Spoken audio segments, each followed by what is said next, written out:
I will take an element intersection J and I will prove that this is a subset of IJ. So actually मेरा task क्या है?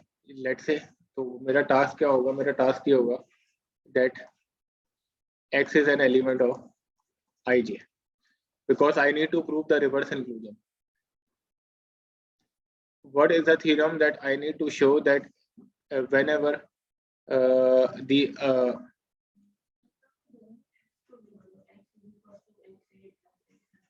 क्या अच्छा दोनों में क्या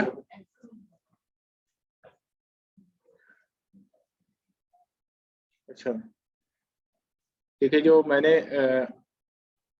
सिर्फ आ गया था मुझे याद आया कि शायद मैंने थ्योरम की जो स्टेटमेंट है उसको नहीं लिखा था पर बात दैट्स नॉट हाँ ये लिखा था आईजे ये इस चीज के इक्वल था। अच्छा आप क्या बात कह रहे हैं कि दोनों में एक्स हाँ तो क्योंकि मैंने दोनों साइड से मल्टीप्लाई कर दिया ना एक्स को। देखिए ये को मैक्सिमलिटी की वजह से ये मिली थी तो I multiply x on both sides of this equation so x is equal to xa plus xb. Okay, up now just try to see that a is an element of I and अच्छा x को अच्छा xi intersection j में से भी है so I can assume that this अगर मैं initially अपनी कंपटीशन के लिए मैं इसको अज्यूम कर लूँ कि ये एलिमेंट j में से है और ये एलिमेंट i में से बिलोंग कर रहा है तो ये जो प्रोडक्ट है ये किस में बिलोंग कर जाएगा ij में बिलोंग कर जाएगा क्योंकि ये एलिमेंट I इंटरसेक्शन J में है तो इसका मतलब X J में I में भी है और X J में भी है तो इस प्रोडक्ट को मैं अज्यूम कर सकता हूँ by taking X an element of J and I know that A is an element of I so product is an element of IJ. Okay, in the same way I know that X is an element of I. Now by taking X is an element of I and I know that B is an element of J so I can assume that ये जो पूरा product है किस में belong कर रहे हैं IJ में बिलोंग कर रहा है प्रोडक्ट किस में बिलोंग कर रहा है आईजे में बिलोंग कर रहा है तो ये सम भी किस में बिलोंग करेगा आईजे में बिलोंग करेगा तो इसका मतलब क्या है कि एक्स भी किस में बिलोंग कर जाएगा आईजे में बिलोंग कर जाएगा तो दैट इज इसका मतलब ये कि आई इंटरसेक्शन जे किसका सबसेट हो गया आईजे का सबसेट हो गया तो यहाँ पे तो जो फर्स्ट इंक्लूजन था वो ऑब्वियस था नेचुरल था that IJ is a subset of I intersection J. Though for the reverse inclusion, we applied our assumption that the ideals are co-maximal. That is, one could be written as a sum of elements of A. Sum of one could be written as A plus B, where A is an element of I and B is an element of J. And using this, yeah.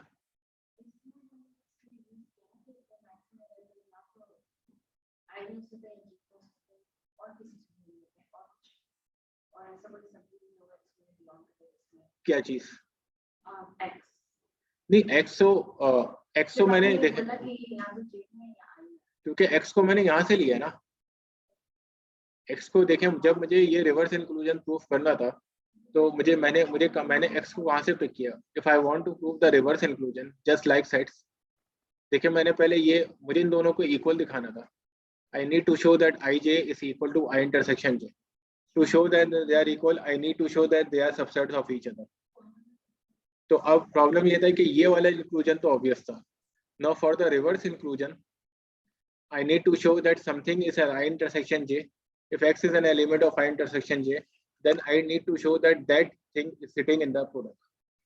Okay, so for this purpose what I did I took an element from the intersection मैंने assume किया कि let assume किया कि let X क्योंकि यहाँ से element उठा के I took an element from this set मैंने यहाँ से एलिमेंट उठा के उसको यहाँ का एलिमेंट प्रूफ किया that is I intersection J किसका सबसेट हो गया आई जे का सबसेट हो गया तो दोनों एक दूसरे के सबसेट हो गए it's mean that both are equal to each other.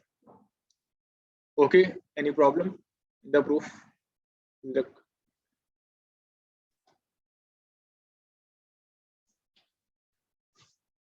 Okay, next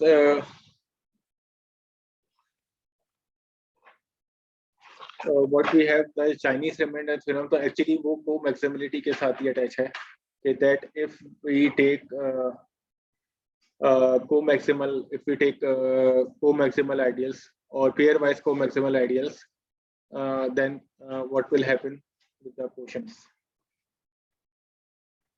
Okay, so वैसे आप लोग बताएं चाइनीज रिमाइंडर थ्योरम क्या होता था, किसी को याद है?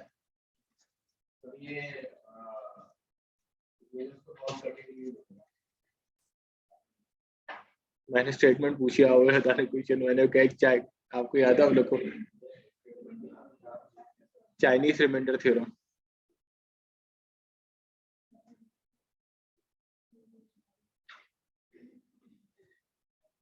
चले उसमें लेट से चले मैं आपको याद दिला कौन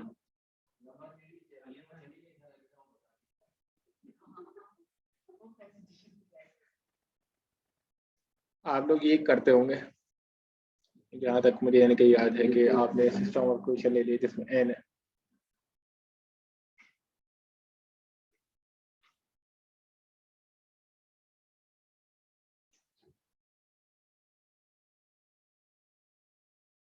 जैसे ठीक है क्या सम की फॉर्म में फॉर्मूला होता है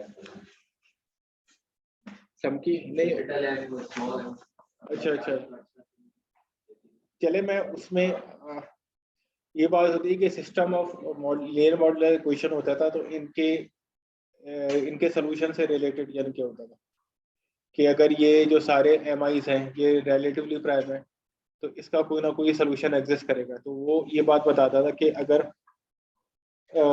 ये म्यूचुअली को प्राइम है, म्यूचुअली को प्राइम का मतलब ये कि या आपको रिलेटिवली प्राइम है कि अगर किसी भी एम आई जे का जो जीसीडी है वो 1 के इक्वल है, सो इस सिस्टम का कोई ना कोई सॉल्यूशन एग्जिस्ट करेगा। Then there exist a which will satisfy the system of congruence equation. अगर आप लोग को इनके ये याद हो तो वो ये चीज बता दी थी कि सिस्टम ऑफ कांग्रेंस इक्वेशन का, ठीक है वो आपने शायद कुछ कॉम्पिटिशनल टूल भी बताया मगर मैं सिर्फ इस चीज से इंटरेस्टेड हूँ। तो ये हमारे पास होता था कि हमारे पास डिफरेंट कांग्रेंस इक्वेशन होती थी और उसमें लेट से अगर रिलेटिवली प्राइम होते थे तो यहाँ पे कोई ऐसा एग्जिस्ट करता था जो उनको सेटिस्फाई करता था। नहीं अज्यूम नहीं करा, अगर नंबर थ्योरी पढ़ी होती फिर तो मैं ये ना बता रहा हूँ। ठीक है तो जब पढ़ी भी है तो एक ही बात है, एक ही बात अभी तो एक ही बात चल रही है ना, अज्यूम नहीं कर रहा दैट। चले मैं इस चीज को एक ना एग्जांपल के जरिए इलस्ट्रेट कर देता हूँ ताकि आपको कि लेट से आप x is equal to 2 mod of 3 है और x is equal to let say 4 mod of 5 है। तो अब वो ये बात बताता था इसका एक प्रॉपर सिस्टम भी होता है, इसको किस तरह सॉल्व करता है मैं उसके बाद हाँ इसका ही मैं से भी ये बता एग्जाम्पल इलस्ट्रेट करना चाह रहा हूँ। तो वो ये बात बता देता है देखें ये दोनों रिलेटिवली प्राइम है ना, कि ये रिलेटिवली प्राइम है, ये यहाँ पे चले आप 4 ले लें आप थोड़ा सा और इसको अच्छा करने के लिए। नहीं ये तो मैंने क्लास में बताया है, ये तो मैंने ये क्या वो क्या नहीं अच्छा एक्स कांग्रेस ये तो कांग्रेस मॉडल है ना, ये तो अलजेब्रा में पढ़ा होगा। ये तो अगर एब्स्ट्रैक्ट अलजेब्रा में भी शुरू में कराई जाती है कि जब कांग्रेस, तो इसका मतलब आप इसकी एक्चुअली आप यहाँ पे इसका मतलब ये कि आप Z3 में काम करें, इसका मतलब ये है, और इसका मतलब ये कि आप Z4 में काम करें। तो आप एलिमेंट्स की इक्वलेंस क्लासेस ले रहे हैं, वो आप वो एलिमेंट देख लें कि जो कांग्रेस टू 2 होंगे ना, जिनकी इक्वलेंस क्लास 2 के बराबर होगी। और यहाँ पे आप देख लें कि मोड 3 में आप मोड 4 में आप लेट से 3 देख लें। तो इसका मतलब यानी कि ये कि Z2 में आप वो एक्स ढूंढ रहे हैं कि जिसकी कांग्रेस क्लास 2 के बराबर है, और इसका मतलब ये कि Z4 में आप वो एलिमेंट ढूंढ रहे हैं कि जिसकी कांग्रेस क्लास 3 के बराबर है। तो एक्चुअली आप ये काम कर रहे हैं, ये भी होता है x को आप 3 से डिवाइड करें, मगर मैं मोर अलजेब्रिक टर्म्स बताने की कोशिश कर रहा हूँ। इसका मतलब ये भी होता है कि x को अगर आप 3 से डिवाइड करें तो रिमाइंडर आता है। तो अब आप ये बता सकते हैं कि जो चाइनीज रिमाइंडर थ्योरम है वो ये बताता है कि सिंस ये दोनों जो है ये रिलेटिवली प्राइम है, तो कोई ना कोई एक एक्स ऐसा होगा जो इन दोनों को सेटिस्फाई करता है। इस केस में वो जो एक्स हो सकता है वो क्या हो सकता है, वो शायद आप लोग गैस करके कर सकते हैं कि जैसे ऐसा नंबर, लेट से अगर आप ना 5 ढूंढा, तो अब 5 का ये कि 5 की अगर आपने मोटो क्लास 3 ली तो 2 के बराबर आती है। अगर 5 की आपने मोटो क्लास 3 ली तो वो किसके बराबर आती है, 1 के बराबर आती है। तो वो इसको सेटिस्फाई नहीं कर रहा, कोई और सा एलिमेंट देखने की कोशिश करता है।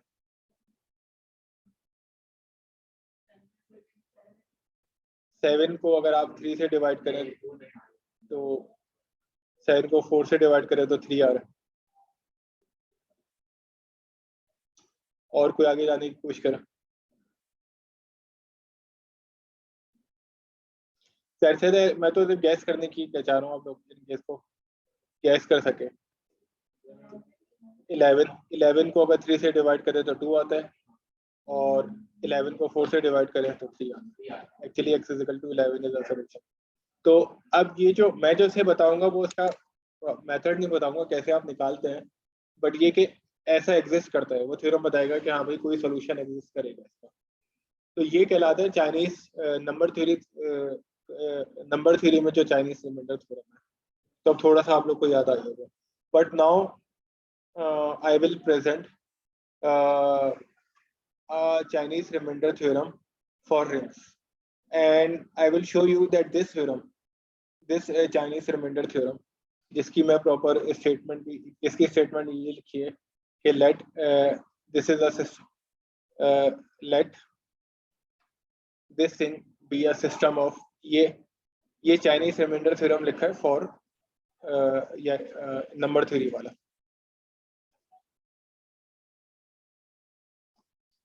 कि आप उसको इस तरह से कह सकते हैं कि let this thing be a system of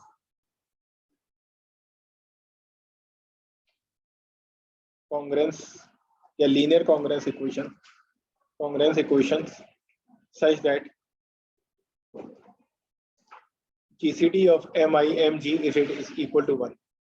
Then वो क्या बताता है, then वो बताता है that there exists A, कोई ऐसा A exist करेगा which will satisfy everything such that AI it is equal to mod of MI and I is varying from 1 to 1. So this is a Chinese remainder theorem in the case of number theory. या आप कह सकते हैं in the case of integers, आप ये बात इनके कह सकते हैं कि system of linear Congress equation है such that each mi are they are mutually or pair wise co-prime or relatively prime, then there exists an element which will satisfy each congruence equation. अब तो जिन्होंने पढ़ा होगा इतना तो याद आ गया होगा, या एटलीस्ट आपको अब चलेंगे सिस्टर इक्वेशन, ये आपको समझ में आ गया ना, क्योंकि मैं इसको मोटिवेशन के तौर पर यूज कर रहा था कि जिन्होंने पढ़ी हुई है तो उन्होंने नाम जरूर सुना होगा और इसको कहीं ना कहीं यूज किया होगा मुख्तलिफ जगहों पे। आप नहीं पढ़ा था बिल्कुल, आप नहीं पढ़ी, आपने तो नहीं पढ़ी। ओके, मगर अब जिन्होंने पढ़ी है उनके लिए थोड़ा सा इंटरेस्टिंग इस सेंस में है कि जो अब हम इसको रिंग्स के लिए पढ़ेंगे एंड देखेंगे कि that this actually theorem which I wrote earlier is just a corollary of that theorem. So तो देखेंगे ना किस तरह से corollary होती है, ये तो बात है। तो चाइनीज रिमाइंडर थ्योरम, चले मैं पहले स्टेटमेंट लिखता हूँ, फिर उस वाले थ्योरम को एज अ corollary प्रूफ करूंगा, फिर स्टेटमेंट प्रूफ करूंगा, ठीक है, फॉर एक्स, फिर आपको बात समझ में आ जाएगी। सिस्टम ऑफ इक्वेशन नहीं होता, मगर जो पहले स्टेटमेंट तो आप इसकी देख लें फिर आप बात करें। सो ये जस्ट ये बात कहता है कि लेट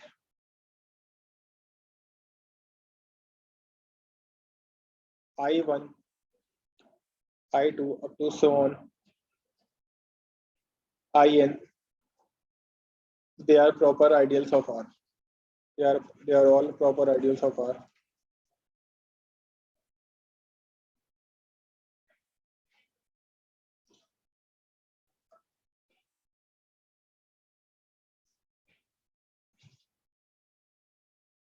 So ये just क्या बात कहता है, ये बात कहता है that if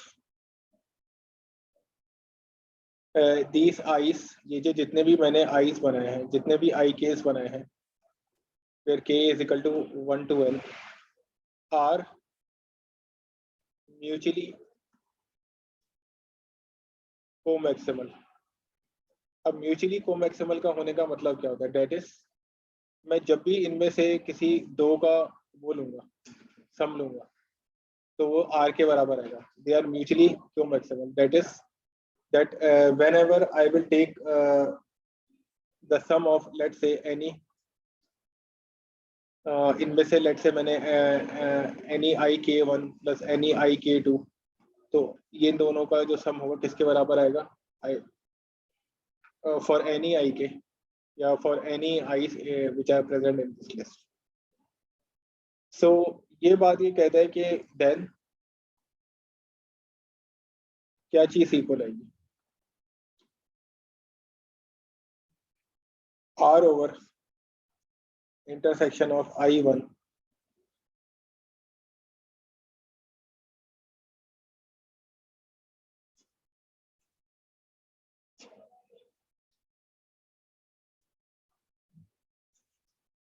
अभी काफी बड़ी स्टेटमेंट लिखी है, इसको हमको अंडरस्टैंड करना है।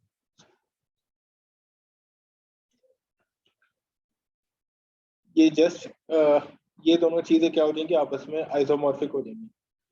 सो I always try to understand this theorem in this way that कि अब हमें बात ये पता है कि इस थ्योरम को किस तरह से इसकी थोड़ी सी और मोटिवेशन ये देखिए। अच्छा, अगर मैं टू आइडियल के साथ काम कर रहा हूँ, आई और जे अगर को मैक्सिमल है, तो इनका जो सम किसके बराबर होता है? आर के बराबर होता है। और इस केस में जो इंटरसेक्शन है वो किसके बराबर हो जाता है? प्रोडक्ट के बराबर हो जाता है। सो अगर मैं आर ओवर आई इंटरसेक्शन जे लूंगा, तो ये आर ओवर आई जे के इक्वल हो जाएगा। तो ये थ्योरम ये कह रहा होता है कि इसको आप इस फॉर्म में भी लिख सकते हैं, यानी कि अब ये जो आई जे का जो प्रोडक्ट है, अब आप क्या करें? आर के साथ अलग क्वोशंट रिंग बनाए और इसके साथ अलग क्वोशंट रिंग बनाए और ये कहते हैं। तो ये इसकी मोटिवेशन है थ्योरम की ना, जिसको हमें प्रूफ करना होगा कि ये जो इंटरसेक्शन है वो प्रोडक्ट में ब्रेक होता है, और प्रोडक्ट में ब्रेक हो गया वो अलग अलग क्वोशंट रिंग से डायरेक्ट सम में ब्रेक हो जाता है। तो ये इसकी थोड़ी सी मोटिवेशन है इस वाले थ्योरम की, जिसको आप अंडरस्टैंड कर सकते हैं कि कोमैक्सिमिलिटी जो ऐसे इंटरसेक्शन सम में ब्रेक होगा, और वो सम की वजह से वो जो एक क्वोशंट रिंग है वो बहुत सारे क्वोशंट रिंग्स के डायरेक्ट सम में ब्रेक होगा। और कंडीशन क्या है कि हमारे पास कोई से भी दे आर म्यूचुअली एक्सक्लूसिव कोमैक्सिमल ना, कि आइडियल्स क्या होने चाहिए? कोमैक्सिमल होने चाहिए। तो अब लेट्स से कि इसकी जो क्रॉलरी है, अब मैंने आपसे कहा था कि जो Chinese remainder theorem number theory वाला है वो जस्ट इसकी क्रॉलरी है जो हमने अंडरस्टैंड किया। तो आप इसमें आपको थोड़ा सा रिलेट होगा कि कैसे जो इक्वेशंस है वो, क्योंकि मैंने पहले भी लिखा था if you are working in mod 3 तो actually you are working in Z3, if you are working in mod 4 तो actually as a ring you are working in Z4। तो हम यहाँ पे भी यही काम नहीं करेंगे, हम मुख्तलिफ मॉड्स को जब कंसिडर करेंगे तो उनके रिंग्स लेंगे। तो लेट्स से अगर R मेरे पास Z के बराबर है, R Z के बराबर है, और जो I आइडियल्स है वो किसके बराबर है? MI से जनरेट हो रहा है। आई जो आइडियल्स हैं या MI जो आप कह लें, आई से जनरेट हो रहा है, और आई किसके जा रहा है? 1 to n से जा रहा है। सो अब चाइनीज रिमाइंडर थ्योरम की ओके नहीं, एक्चुअली मुझे थ्योरम का शायद पहले प्रूफ करवाना पड़े, फिर शायद वो एग्जिस्टेंस यानी क्या आएगी, नहीं बल्कि प्रूफ के बाहर भी मैं करवा सकता हूँ।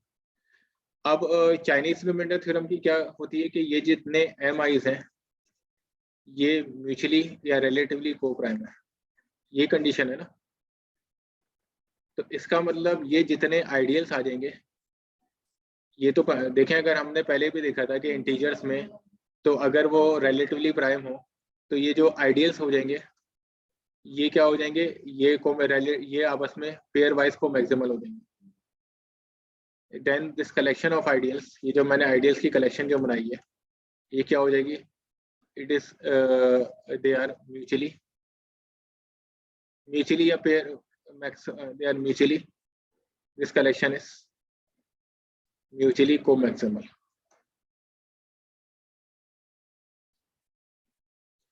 अच्छा, अगर ये कलेक्शन म्यूचुअली को मैक्सिमल है तो इसका मतलब, अब मैं उसको लिखने की कोशिश करता हूँ, तो इसका मतलब Z ओवर,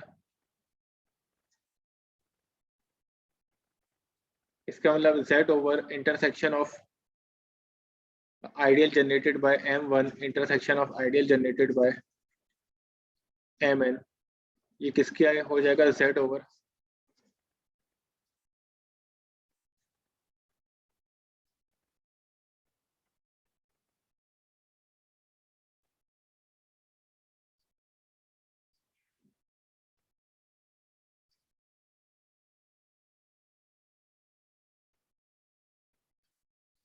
ये चाइनीज रिमाइंडर थ्योरम की स्टेटमेंट है ना, कि आइडियल्स अगर को मैक्सिमल है तो उन आइडियल्स के इंटरसेक्शन से जो मैं कोशेंट रिंग बनाऊंगा वो क्या होगा, उनसे जो अलग अलग जो कोशेंट रिंग्स बनेंगे उनके डायरेक्ट सम के इक्वल होगा। तो मैंने जस्ट चाइनीज रिमाइंडर थ्योरम की स्टेटमेंट को लिखा है कि आर को मैंने जी के बराबर लिख लिया, आई आईस को मैंने एम आईस के बराबर लिख लिया, ये तो ये चीज इसके बराबर यानी कि हो गई।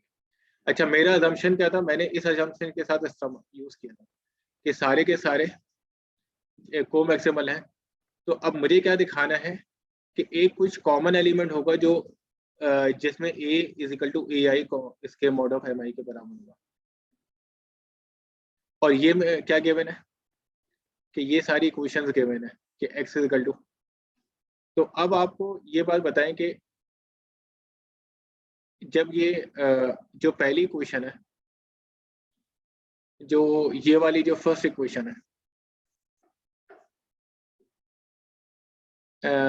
x is equal to a1 mod of m1,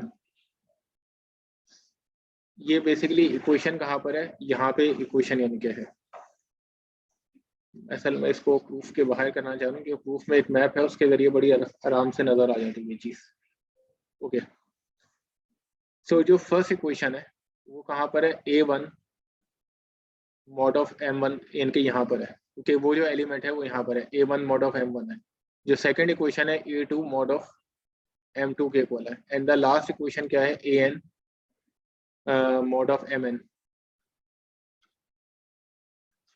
तो अब प्रॉब्लम ये कि ये यानी कि इसका हमारे पास है। अब ये बता रहे हैं कि ये दोनों आइसोमॉर्फिक है। दोनों आइसोमॉर्फिक होने का मतलब यानी कि क्या है कि कोई ना कोई हमारे पास जी में एक ऐसा एलिमेंट एग्जिस्ट करेगा। एक मिनट, मुझे सही तरह सोचने दे, क्योंकि मैं विदाउट प्रूफ ये फर्स्ट टाइम करवा रहा हूँ, तो मेरे पास मैप के जरिए हो नहीं रहा। बहरहाल तो पॉइंट जस्ट इसमें ये है कि दोनों में, तो यहाँ पे इसका मतलब कोई ना कोई एक ऐसा एलिमेंट प्रेजेंट होगा जो इनके इक्वलेंट होगा। ओके, थोड़ा सा मुझे लगता है ब्रेक ले लें, क्योंकि वो जो आप लोग को समझ में नहीं आएगा विदाउट द प्रूफ। मैं इसको चीज़ के ऊपर दोबारा आऊँगा, मुझे प्रूफ करवाने दें, मैं प्रूफ के बाद फिर यहीं से दोबारा कंटिन्यू करूँगा। मगर एटलीस्ट आपको ये बात समझ में आ जाएगी कि उसकी क्रॉलरी से कि ये वाला जो क्वेश्चन रिंग है वो बाकी जो क्वेश्चन रिंग्स हैं इनके डायरेक्ट सम के इक्वल होगा। बट स्टिल हमें ये प्रूफ करना है, क्योंकि if I want to prove that this Chinese remainder theorem is a special case of the generalized Chinese remainder theorem, then using this assumption I need to prove that there exists a common solution। ये तो बात हमें समझ में आ गई है कि ये सारी जो क्वेश्चंस हैं ये हमारे पास जो क्वेश्चन रिक्स में है, मैंने इक्वेशंस का कॉमन सोल्यूशन क्यों एग्जिस्ट करना पड़ेगा। I still need to show because ये जो कॉमन सोल्यूशन है ये सी में बिलोंग कर रहा है। तो क्लास यहाँ पे मैं बल्कि इसको थोड़ा सा ब्रेक लेके थोड़ी सी स्पेस छोड़ देता हूँ ताकि मैं यहाँ पे प्रूफ कर सकूँ, और यहाँ से मैं उसका प्रूफ स्टार्ट करता हूँ। असल में इसके प्रूफ में एक मैप है, तो वो जो एक ही जो एग्जिस्टेंस है ना उस मैप के जरिए इजीली प्रूफ यानी कि हो जाती है। अदरवाइज हम लोग को इस मैप को बनाना पड़ता है। तो अब मुझे बेसिकली आइसोमॉर्फिज्म बनाना है। अब मेरा जो टारगेट है, जो मेरा जो टास्क, जो मेरा जो मेन कंक्लूजन है वो क्या है,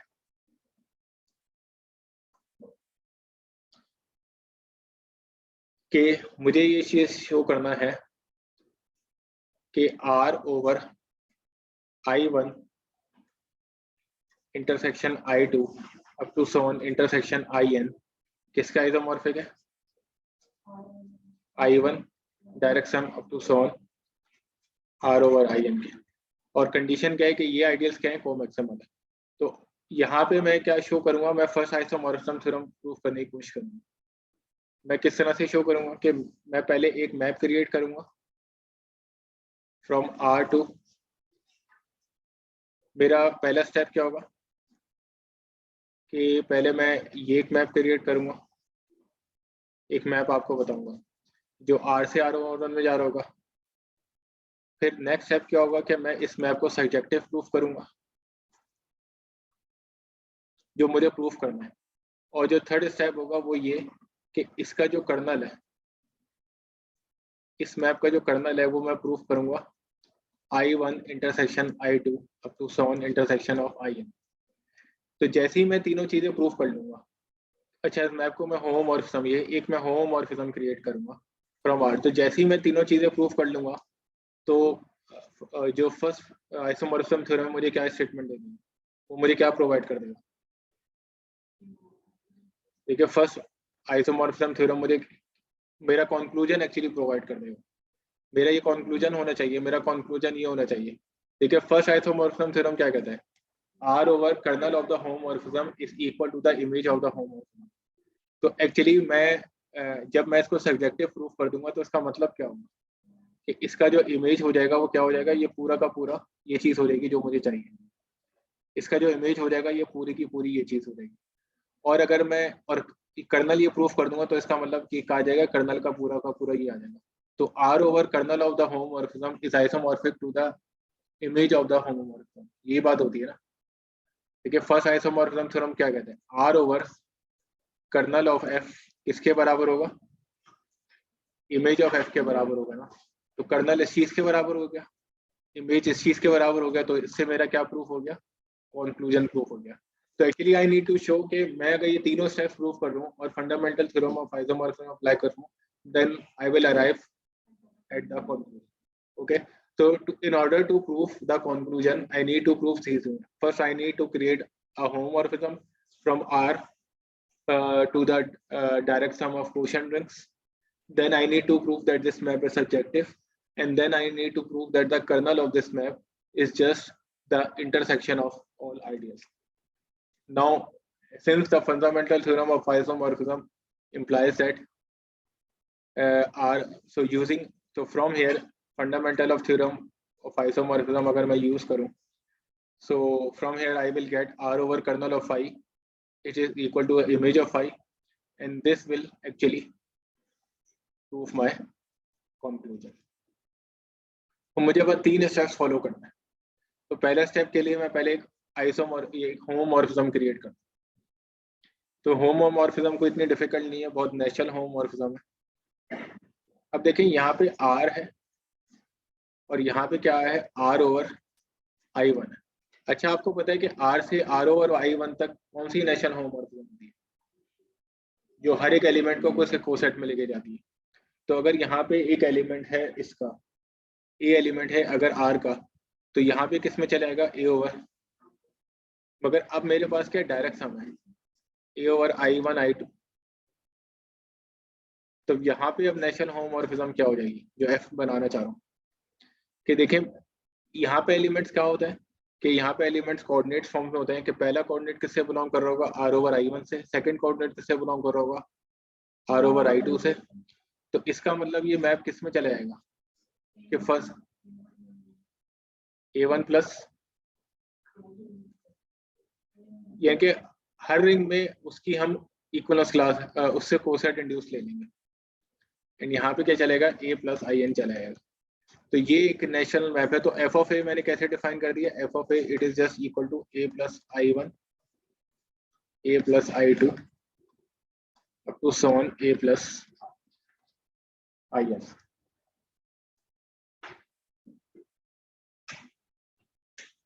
ओके, ये चीज मैंने प्रूफ यानी कि कर दी, यानी कि ये चीज मैंने एक होमोमॉर्फिज्म बना दी। तो ये बड़ी नेचुरल होमोमॉर्फिज्म है, क्योंकि एक एलिमेंट आर से उसके कोशेंट के दरमियान क्या मैप जा रहा होता है, हर एलिमेंट अपने कोसेट में जा रहा होता है। अब चूंकि यहाँ पे बहुत सारे फैक्टर रिंग्स या कोशेंट रिंग्स का डायरेक्ट सम है, तो वो हर कोऑर्डिनेट में क्या जा रहा होगा, अपने रिस्पेक्टिव कोऑर्डिनेट कोसेट में जा रहा होगा। तो फर्स्ट कोऑर्डिनेट में जब वो जा रहा होगा तो विद रिस्पेक्ट टू I1 जो कोसेट उसमें जा रहा होगा, सेकंड कोऑर्डिनेट में विद रिस्पेक्ट टू जो I2 है उसमें कोसेट में जा रहा होगा, and up to so on. Okay, चलें ये बात नहीं करें।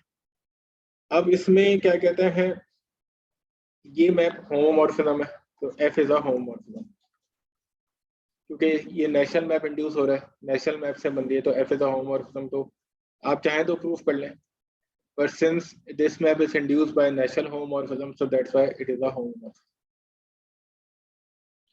सेकंड स्टेप मुझे शो ये करना है कि इस मैप को सर्जेक्टिव शो करना है। एफ ए सर्जेक्टिव, सर्जेक्टिव होने का मतलब क्या है कि मुझे इसका इमेज क्या प्रूफ करना है, इसका इमेज प्रूफ करना है। इसका इमेज होगा R over I1 intersection R over I2 up to so on, sorry direct sum, and R over IN।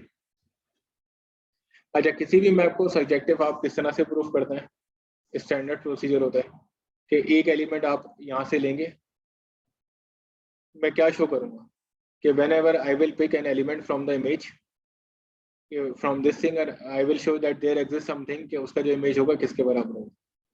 Generally आप याद रखने की कोशिश करें कि किसी भी मैप को आप सर्जेक्टिव कैसे शो करते हैं। So actually what I need to show that for an element M in this thing from the codomain, कि अगर मैं यहाँ से कोई एलिमेंट पिक करूँ तो टास्क मेरा क्या होगा, तो उसका टास्क मेरा ये होगा कि for an element M from here there exists something A in R such that f of A it is equal to this element, कि ये मेरा टास्क है जो मुझे शो करना है। So in order to prove this thing, तो सबसे पहले एक मैं टिपिकल एलिमेंट लेता हूँ यहीं से, कि जो मेरी कोडोमेन में से है, जो यहाँ से मैं टिपिकल एलिमेंट लेता हूँ, तो ये किस फॉर्म में होगा। देखें, अब ये बात ध्यान में लाने की कोशिश करें कि ये जो टिपिकल एलिमेंट है इसका फर्स्ट कोऑर्डिनेट किस में से बिलोंग कर रहा होगा, इस फैक्टर रिंग में से बिलोंग कर रहा होगा। तो ये किसी फॉर्म में होगा, let's say A1 plus I1 की फॉर्म में होगा। जो सेकंड कोऑर्डिनेट होगा वो A2 प्लस I2 की फॉर्म में होगा, और जो nth कोऑर्डिनेट होगा वो AN प्लस IN की फॉर्म में होगा। So this is a typical element in R over I1, direct sum R over I2, and direct sum R over IN. Okay. And again you need to show that there exists something in R such that उसका जो image है वो इसके बराबर होगा। Okay. Class first try to see that this element, this typical element could be written in this way.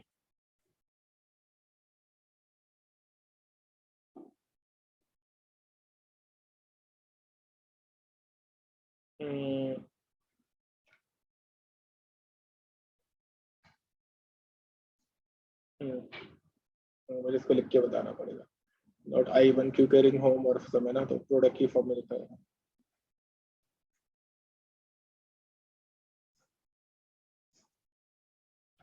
कि पहले मैं इस तरह से कर दूं कि पहले मैं इसको फॉर्म में लिखता हूँ कि इस टिपिकल एलिमेंट को पहले मैं इस फॉर्म में लिखता हूँ।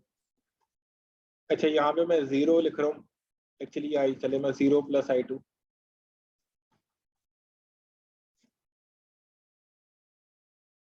कि जैसे हम स्टैंडर्ड बेसिस को बनाते थे ना उसकी फॉर्म में लिखने की कोशिश करूँ, कि फिर जो सेकंड फिर इसको किस फॉर्म में लिखूंगा, 0 plus I1 A2 plus I2 up to so on 0 plus IN। तो पहले ये बात देखें कि ये जो एक टिपिकल एलिमेंट लिया था इसको पहले मैं इस फॉर्म में लिखने की कोशिश करूँ।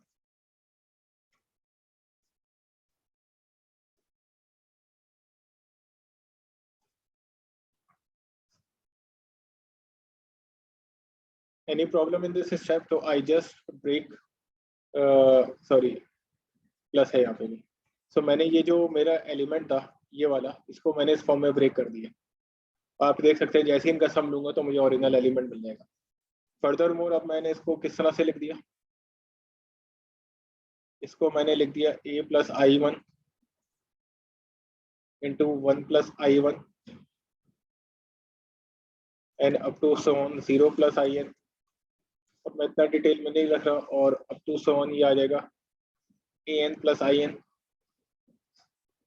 0 plus I one and up to so on 1 plus I one. तो इस पूरी चीज को वह बताने का, so why I am writing element in this form, कि मे बी अगर किसी को कोई लीनियर अलजेब्रा याद हो तो उसको पता है कि अगर आपको बेसिस का इमेज मालूम है तो आप किसी भी एलिमेंट का इमेज मालूम कर सकते हैं, because every element could be written as a linear combination of basis element. So again we are using the same idea because we are using the same thing, because in this case actually if I know the image of this element, इसका जो अगला element होगा या और image of this element in general, अगर इस type के elements का मुझे इमेजेस मालूम हो जाए then I can compute the image of this element also. कैसे कंप्यूट करूंगा, क्योंकि जस्ट मैं जो मेरे पास होमोमॉर्फिज्म है उसको अप्लाई करके मैं इनका इमेज कंप्यूट कर लूँगा. So actually I am looking, so just मुझे इनके ये चाहिए कि अगर मैं इन वाले जो एलिमेंट्स हैं इनका इमेज अगर मैं मालूम कर लूँ कि जो यहाँ पे एलिमेंट लिखे हैं, सो इसकी हेल्प से मैं किसी भी एलिमेंट का जो इमेज है वो कंप्यूट कर सकता हूँ. सो यहाँ पे जो रिमार्क है वो ये क्या है कि that in order, so if we know the pre-image, बल्कि इमेज से ज़्यादा pre-image की बात चल रही है, that if we know the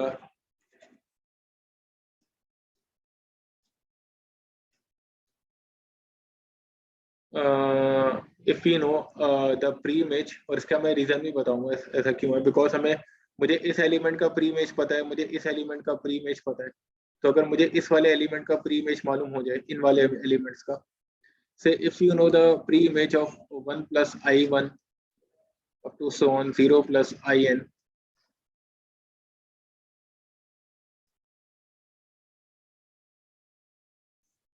and up to so on, इस टाइप के एलिमेंट्स का अगर मुझे प्री-इमेज मालूम हो,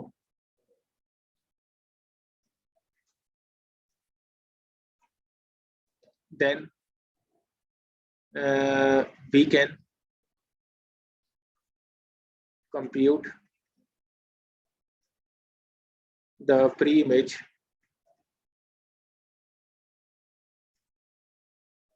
of this element.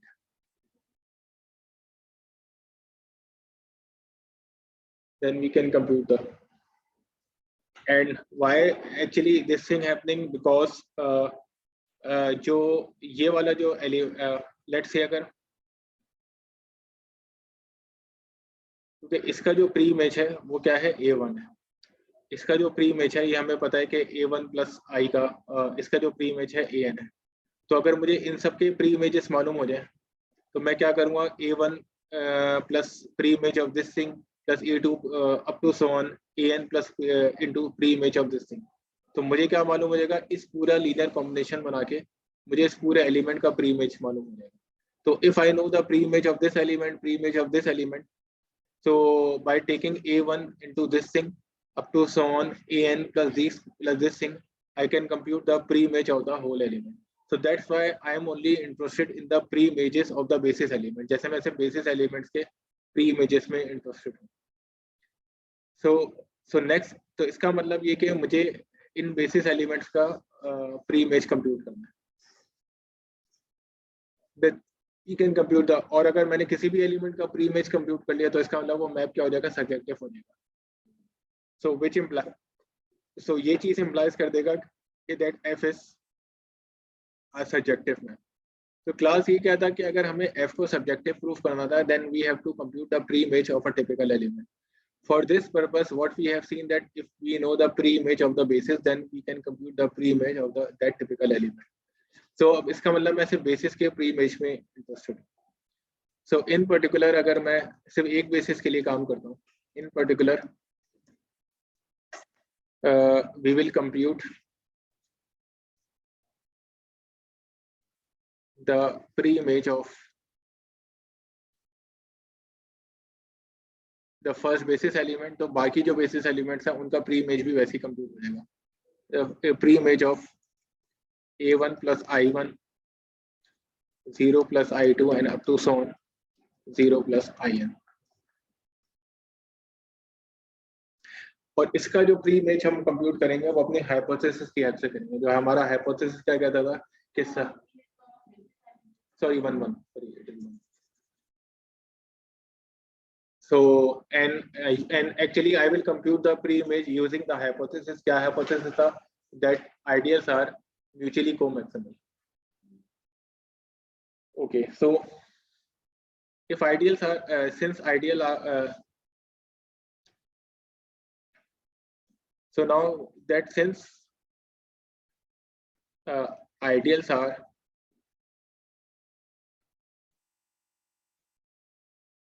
mutually co-maximal,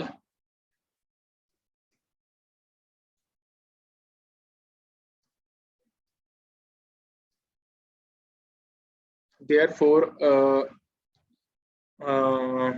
since ideals are mutually co-maximal, therefore उनका जो सम होगा वो दो डिस्टिंक्ट आइडियल का सम हमेशा r के बराबर होगा। सो therefore अगर मैं i1 का किसी और आइडियल्स के साथ, किसी भी और आइडियल के साथ, लेट से i k के साथ where k is greater than 1 or you can say that k is varying from 2 to n, तो ये भी किसके इक्वल होगा? r के इक्वल होगा। तो i1 का किसी भी i2 i3 i4 के साथ जब मैं सम लूंगा तो वो किसके इक्वल होगा? r के इक्वल होगा। so it's mean that one is an element of i1 plus ik, and moreover what you can say that one could be written in the form of let's say uk plus vk, where uk is an element of i1 and vk is an element of ik, and vk is an element of ik। तो यहाँ से just हम लोग को एक decision एक element के बारे में पता चला। अब with the help of this information मैं एक एलिमेंट कंस्ट्रक्ट करता हूँ उस और जस्ट कैसे मैंने एलिमेंट कंस्ट्रक्ट किया कि लेट से मैंने फर्स्ट स्टेप में उसमें क्या किया कि I can take all U K's on the right hand side. तो वी के किसके बराबर आ गया? 1 माइनस यू के इक्वल आ गया। and then I took the product of all vk's because nk is varying from 2 to n, and this is also the product of 1 minus uk, and again k is varying from 2 to 1, and let's say इस element को मैंने x का नाम दे दिया। Just मैंने vk को मैं uk को मैं लेफ्ट साइड में ले गया, तो 1 माइनस वी के किसके बराबर आ गया? 1 माइनस यू के। और ये तो हर एक डिफरेंट आइडियल्स के लिए ना, बिकॉज के वेरी क्या कर रहे हैं? 1 टू n चल रहा है ना, 1 टू n, हाँ 2 टू n चल रहा है।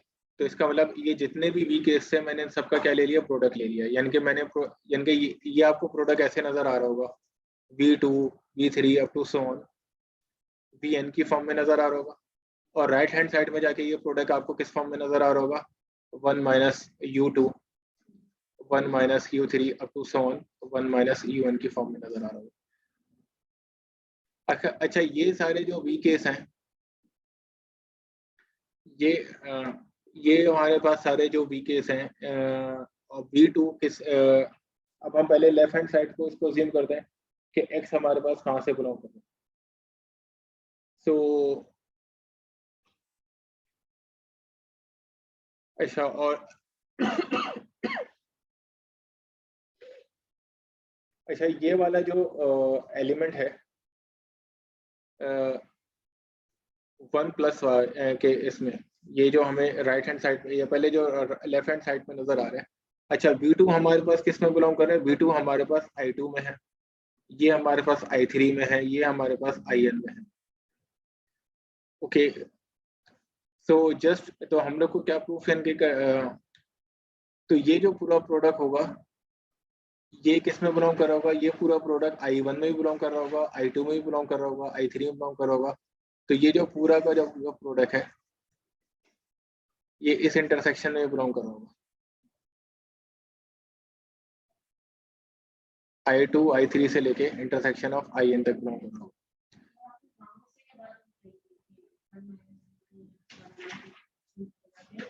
देखिए, मुझे पता है कि V के I के में बिलोंग करता है ना, तो इसका मतलब V2 किस में बिलोंग करेगा? V2 I2 में बिलोंग करेगा। V3 किस में बिलोंग करेगा? I3 में बिलोंग करेगा। तो VN किस में बिलोंग करेगा? IN में बिलोंग करेगा।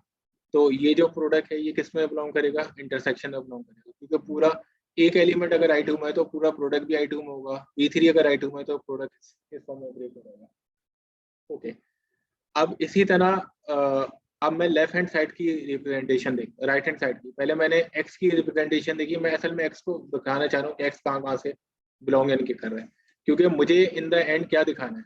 मुझे इन द एंड, बल्कि इसको मैं एलिमेंट ए का नाम देता हूँ क्योंकि हम ए के लिए थे। मुझे इन द एंड देखा, मुझे जब इसका प्री इमेज दिखाना है तो मुझे क्या शो करना है कि मुझे दैट इज देयर एग्जिस्ट कोई ए आर में ऐसा बिलोंग कर रहा है कि उसका मुझे इमेज किसके बराबर दिखाना है?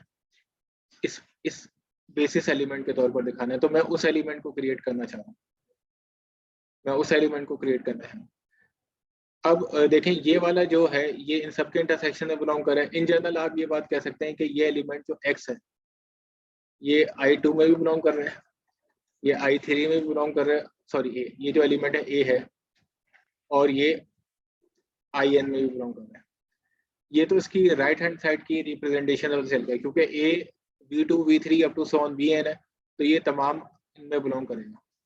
अगर मैं इसकी अब लेफ्ट साइड से रिप्रेजेंटेशन, राइट साइड से रिप्रेजेंटेशन लूँ, तो देखें जब मैं इन सब का प्रोडक्ट लूंगा तो आखिर में मुझे एलिमेंट किस फॉर्म में मिलेगा? 1 प्लस यू की फॉर्म में मिलेगा। अच्छा, ये सारे U2 U3 UN किस में बिलोंग कर रहे हैं? सारे I1 में बिलोंग कर रहे हैं।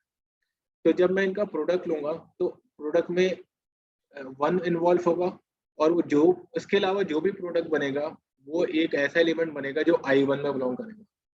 फिर U is an element of I1. Okay, where U is an element of I1.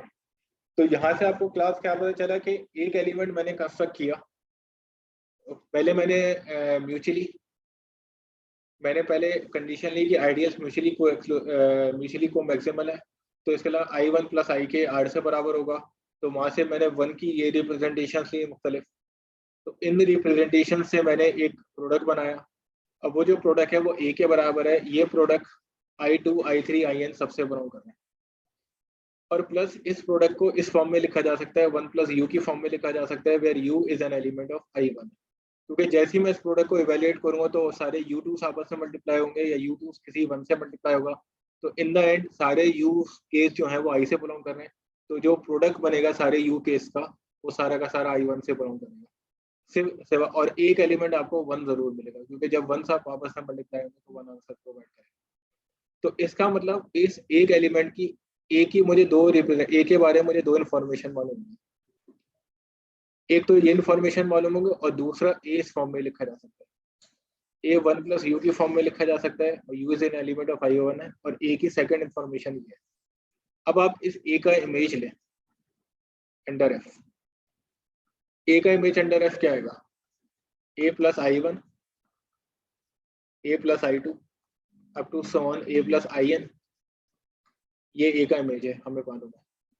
अब बताएं कि ए अगर I2 में बिलोंग कर रहा है तो ए प्लस I2 किसके बराबर होगा? जो अगर एक एलिमेंट को सेट में आइडियल में बिलोंग कर 0 प्लस I1,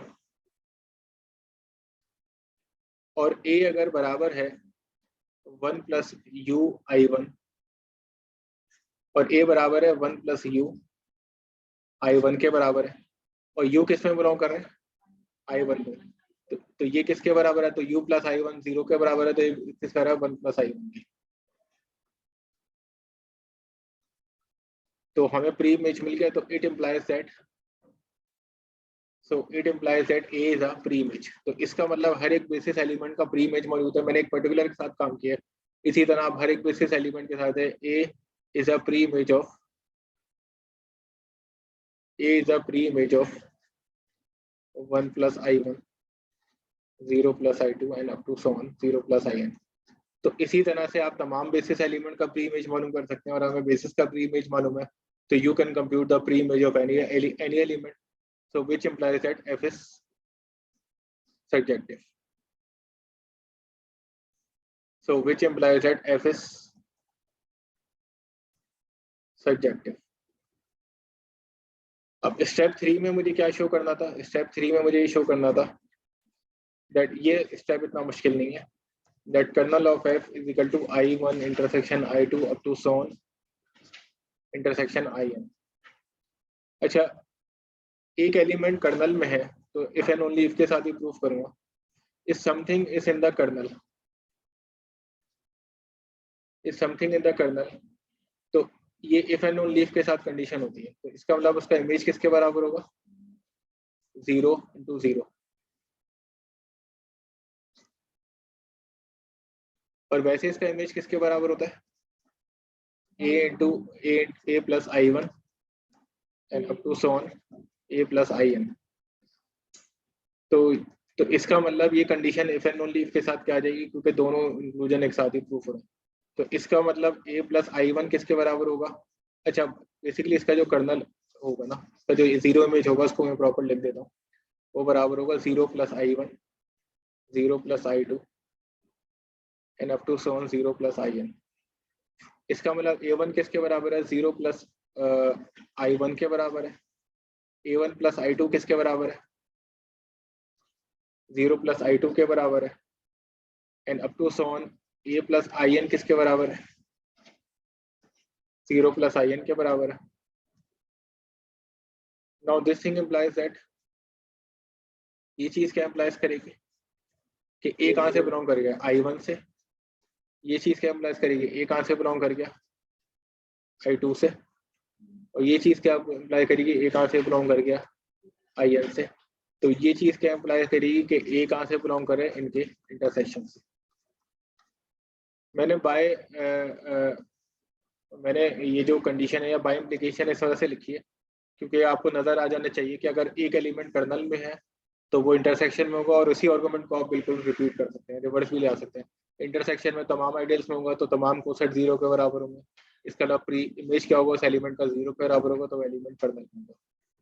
तो ये चीज इम्प्लाई करिए दोनों एक दूसरे के सबसेट है, क्योंकि हर जगह पे मैंने बाय इम्प्लीकेशन यूज करी। तो ये चीज इम्प्लाई करती है कि दैट कर्नल ऑफ एफ बराबर किसके है? I1 intersection I2 up to so on IN।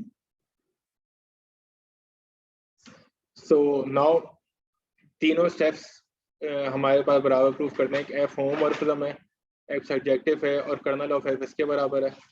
तो स्टेप 1, स्टेप 2, स्टेप 3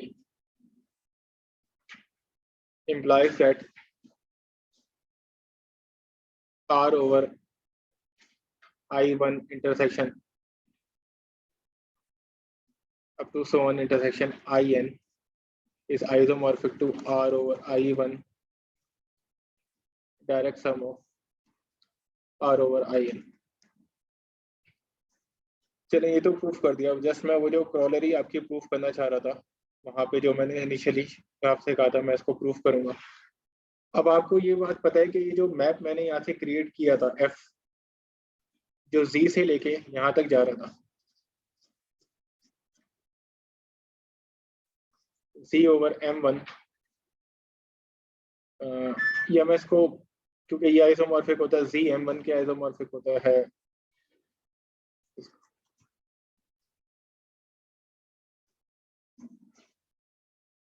जी MN के आइसोमॉर्फिक होता है। तो आपको पता है कि ये वाला जो मैप है जो ए को इसमें लेके जा रहा था, कि यहाँ पे आपको इसको ए मॉड ऑफ M1 में लेके जा रहा था, क्योंकि हमें पता है कि ये दोनों आइसोमॉर्फिक होता है ना, तो दैट वाई मैंने इस क्वेश्चन को जी M1 से, ये मैप मेरे पास ये वाला था।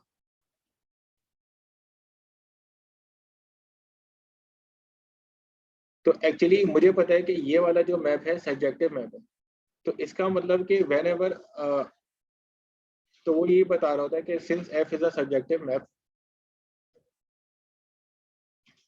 तो देखें हमारे पास कंडीशन क्या थी, हमारे पास कंडीशन ये थी कि एक सिस्टम ऑफ इक्वेशन था, हमें इसका सोल्यूशन चाहिए था, हमें एक ऐसा ए चाहिए था जो इन सबको सेटिस्फाई करे।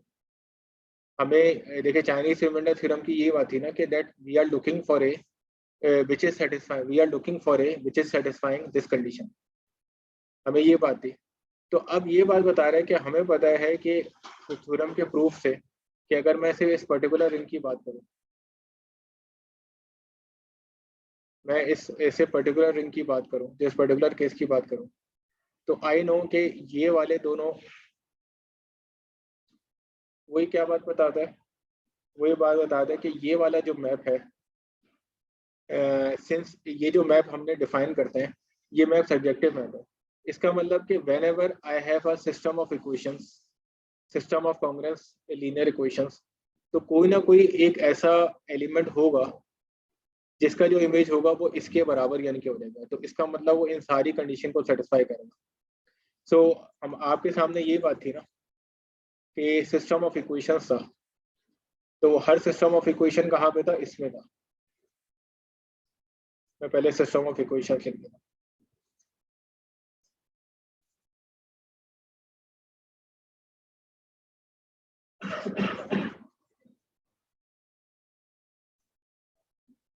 कि जो मैप था वो मेरे पास यहाँ से जी m1 direct sum c of m2 direct sum c of m1। अब जो पहले वाली जो इक्वेशन थी वो हमारे पास क्या थी, फर्स्ट इक्वेशन हमारे पास क्या थी, x plus mod of m1, नहीं x मॉड ऑफ m1, या नहीं, हाँ x is equal to a mod of m1, x is equal to a1 mod m1। हाँ सेकेंड इक्वेशन क्या थी, x is equal to mod of a m2, and third equation क्या थी, x is equal to mod of a m, sorry a miss करेगा,